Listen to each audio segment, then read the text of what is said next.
bill be primary? Possibly. Possibly. We'll have to see. I think we have a very, very united party. This man has done a fantastic job, and so have you, Lisa. Thank you. But this man has done a fantastic job. He's a real unifier. I don't think anybody else could have done it. We had, I just said to your cohorts downstairs, we had a majority of one for a period of 5 months. And he kept it together, and we actually passed things. And nobody else could have done that. He's done a fantastic job as Speaker. We have a very, very unified party. Remember, we had one, and now we have 7. We won elections. I'm going to win a lot of elections. The economy is good. I just had my highest poll numbers ever. And we had a big trip to the Middle East. We took in $5.1 trillion. We brought it back to our country. 180 Boeing aircraft are being built now because of that trip, and many other things. That's the least of it.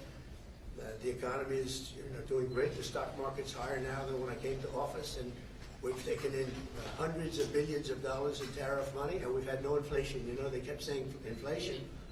There's no inflation. Groceries are down. Gasoline is way down, way down. Everything is down. All energy costs are down. I'll tell you, to me, maybe the most respected thing, you saw the way they respected me between Qatar and Saudi Arabia and UAE, probably the richest, certainly the richest of their type nation, great places, unbelievable amounts of money. They respect our country again. They were going to go to China. China was going to take over those countries 100%. They were dealing with China because they weren't treated right by the last administration. And they have tremendous economic power. They have more money than anybody. We probably have more money, but we have other things that they are very cash rich, to put it mildly.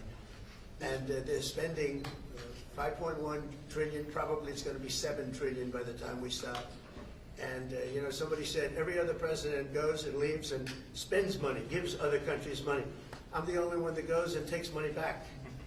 When you think of it, I said, that's an interesting statement. I never thought of it that way. But we have this is really just a pep talk. We have a very unified House, and we have a very unified Senate.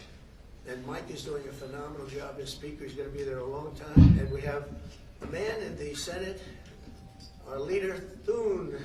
Mr. Thune is doing a great job. I've gotten to like him a lot, and he's doing a fantastic job. Between the two guys, very different personalities, actually, in certain ways, but they are doing a fantastic job. I don't think the Republican Party has ever been so unified. It's become a much bigger party. We're winning the labor vote. We won the Teamsters. We won votes that look how well we did with the automakers. And by the way, the president of the automakers is now my biggest fan. He said, he did tariffs. Do you know how many auto plants are being built now in this country because of the tariffs? 3 just announced yesterday that they're building. There's a revolution going on, a positive one, in our country, and I love it, and we're doing really well. As well, time for the negotiations to stop, Mr. President. Do you want the negotiations to be over now? Which negotiation? Over this bill. Oh yeah, well it's going to be. We're going to be putting it in soon, and I think we're going to have great support. Are you going to We are going to make a couple of tweaks. I mean, we don't want to benefit Democrat governors, although I would do that if it made it better, but they don't know what they're doing. So you They're want we don't want to do any damage to the state. We want to help all the states, but we have governors that are from the Democrat Party. Let's say New York, Illinois, big ones, and let's say Gavin Newsom, who's done a horrible job in California. We want to benefit we want to benefit Republicans because they are the ones that are going to make America great again. The Democrats are destroying our country, and you see that with the past administration, with an open borders policy that allowed 21 million people into our country, and many of those people are stone-cold murderers, killers, and trouble. Yeah. There's never What are a you question planning for. to tell the fiscal hawks who want to delay Say it. this? What are you planning to tell the fiscal hawks who want to delay I'm a this? fiscal hawk. They don't think this has enough spending. I'm a bigger fiscal hawk. There's nobody like me as a Thomas fiscal hawk. Massey said this adds more deficit than Biden did, and this bill kind of... Because we have to fix the country. Do you think that Thomas Massey is correct in saying that this is adding Biden level No, I don't think Thomas Massey understands government. I think he's a grandstander, frankly. He'll probably vote. We don't even talk to him much. I think he should be voted out of office. And I just don't think he understands government. If you ask him a couple of questions, he never gives you an answer. He just says, I'm a no. He thinks he's going to get publicity. And you have that. You have that. They've got some too. Go ahead. Mr. President, on Medicaid, do you want work requirements phased in next year? Do you think Here's that's what I want possible? on Medicaid. We're not touching anything. All I want is one thing, 3 words.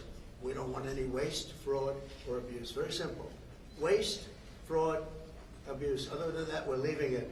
Medicare, we're leaving it. All we're after, and this is for the good of it, is a lot of waste, fraud, and abuse. That's all we're doing. We're not touching it. The Democrats are going to destroy it. Thank you very much. Mr. President, do you think you'll be able to convince Chip Roy and Ralph Norman to vote for this bill? We're not taking Medicare. There are conservatives in this room who want to go further. Waste, fraud, and abuse. That's all the cuts we're doing. Thank you very much.